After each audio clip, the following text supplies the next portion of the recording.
ಸೋಲು ಸಹಜವಾಯಿತು. ಶಿಕ್ಷಕರ ದೃಷ್ಟಿಯಲ್ಲಿ ಪುಣ್ಯವಂತ ಕೆಟ್ಟ ಹುಡುಗನಾದ. ಶಿಕ್ಷಕರು ಈತ ಓದಿದರೂ ಓದದಿದ್ದರೂ ಗಮನಕ್ಕೆ ತೆಗೆದುಕೊಳ್ಳಲಿಲ್ಲ. ಪರಿಣಾಮನಂತರದ ತ್ರೈಮಾಸಿಕದಲ್ಲಿ ಈತನ ಹೆಸರು ರ್ಯಾಂಕ್ ಪಟ್ಟಿಯಲ್ಲಿ ಇರಲಿಲ್ಲ. ಆದರೆ ಯಾವ ಶಿಕ್ಷಕರು ಮೊದಲು ರ್ಯಾಂಕ್ ಪಟ್ಟಿಯಲ್ಲಿದ್ದ ಈ ಹುಡುಗ ನಂತರ ಏಕೆ ದಡ್ಡನಾಗುತ್ತಿದ್ದಾನೆ ಎಂಬುದನ್ನು ಗಮನಿಸಲೇ ಇಲ್ಲ. ಆದರೆ ಅಪ್ಪನಿಗೆ ಗೊತ್ತಾಗಿತ್ತು. ಮಗ, ನೀನು ರ್ಯಾಂಕ್ ಪಟ್ಟಿಯಲ್ಲಿ ಬಂದಾಗ ನನಗೆ ಎಷ್ಟು ಸಂತೋಷವಾಗಿತ್ತು ಗೊತ್ತೇ? ನನ್ನ ಮಗ ಮುಂದೊಂದು ದಿನ ಖಂಡಿತವಾಗಿಯೂ ಶಿಕ್ಷಕನಾಗುತ್ತಾನೆ ಎಂದುಕೊಂಡೆ. ಆದರೆ ಈಗ 3ನೇ ರ್ಯಾಂಕ್ ಇರಲಿ 10ರೊಳಗೆ ಎಲ್ಲಿಯೂ ನಿನ್ನ ಹೆಸರೇ ಇಲ್ಲವಲ್ಲ ಎಂದು ದೀರ್ಘ ಉಸಿರು ಹಾಕಿದರು. ಹೀಗಾದರೆ ನೀನು ಪಾಸಾಗುವುದೇ ಕಷ್ಟ ಎಂದರು. ಅಪ್ಪನ ನೋವು ಆತನಿಗೆ ಅರ್ಥವಾಯಿತು. ಇನ್ನು ಓದಿನಲ್ಲಿ ಆಸಕ್ತಿ ವಹಿಸಬೇಕು ಎಂದುಕೊಂಡ.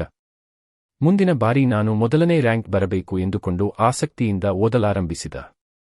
ಅದೇ ಸಂದರ್ಭಕ್ಕೆ ಅಮ್ಮ ಏಣಿಯಿಂದ ಕೆಳಗೆ ಬಿದ್ದು ಆಸ್ಪತ್ರೆ ಸೇರಿದಳು. ಆ ಕಾರಣಕ್ಕಾಗಿ ಆತ 2 ದಿನ ಶಾಲೆ ಬಿಡಬೇಕಾಯಿತು. 2 ದಿನ ಶಾಲೆ ಬಿಟ್ಟಿದ್ದಕ್ಕೆ ಶಿಕ್ಷಕರು ಚೆನ್ನಾಗಿ ಹೊಡೆದರು. ಮನೆಗೆ ಬಂದರೆ ಸೊಂಟ ನೋವಾಗಿದ್ದ ಎದ್ದು ಓಡಾಡುವಂತಿಲ್ಲದ ಅಮ್ಮನಿಗೆ ಸಹಾಯ ಮಾಡಬೇಕಾಗಿತ್ತು. ಹೀಗಾಗಿ ಆಕೆಯ ಅಡಿಗೆ ಮುಗಿಯುವವರೆಗೆ ಈತ ಓದಲು ಕುಳಿತುಕೊಳ್ಳಲು ಸಾಧ್ಯವಿರಲಿಲ್ಲ. ಒಂದು ದಿನ ಸಂಜೆ ಶಾಲೆಯಿಂದ ಮನೆಗೆ ಹೊರಟಾಗ, ಅಪ್ಪ, ನನಗೆ ಸೊಂಟ ನೋಯುತ್ತಿದೆ. ನನಗೊಬ್ಬನಿಗೆ ಇಡೀ ಶಾಲೆಯ ಕಸ ಗುಡಿಸಲು ಸಾಧ್ಯವಿಲ್ಲ. ನನ್ನ ಜೊತೆ ನೀನೂ ಬಾಯೆ ಎಂದರು.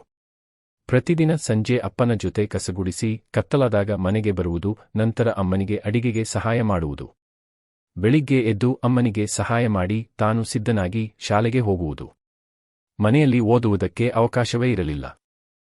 ಅವನ ರ್ಯಾಂಕ್ ಲೀಸ್ಟ್ ಕನಸಿರಲಿ, ಪಾಸಾಗುವುದೇ ದುಸ್ತರ ಎಂಬ ಮಟ್ಟಕ್ಕೆ ತಲುಪಿದ.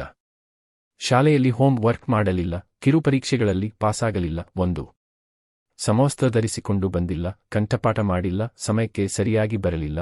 ಹೀಗೆ ತಪ್ಪುಗಳ ಪಟ್ಟಿ ಬೆಳೆಯುತ್ತಾ ಹೋಯಿತು. ಹುಟ್ಟಿದಾಗಲೇ ಪ್ರತಿಭೆ ಹುಟ್ಟುವುದಿಲ್ಲ, ಅದು ನಾವು ಬೆಳೆದಂತೆ ಬೆಳೆಯುತ್ತದೆ.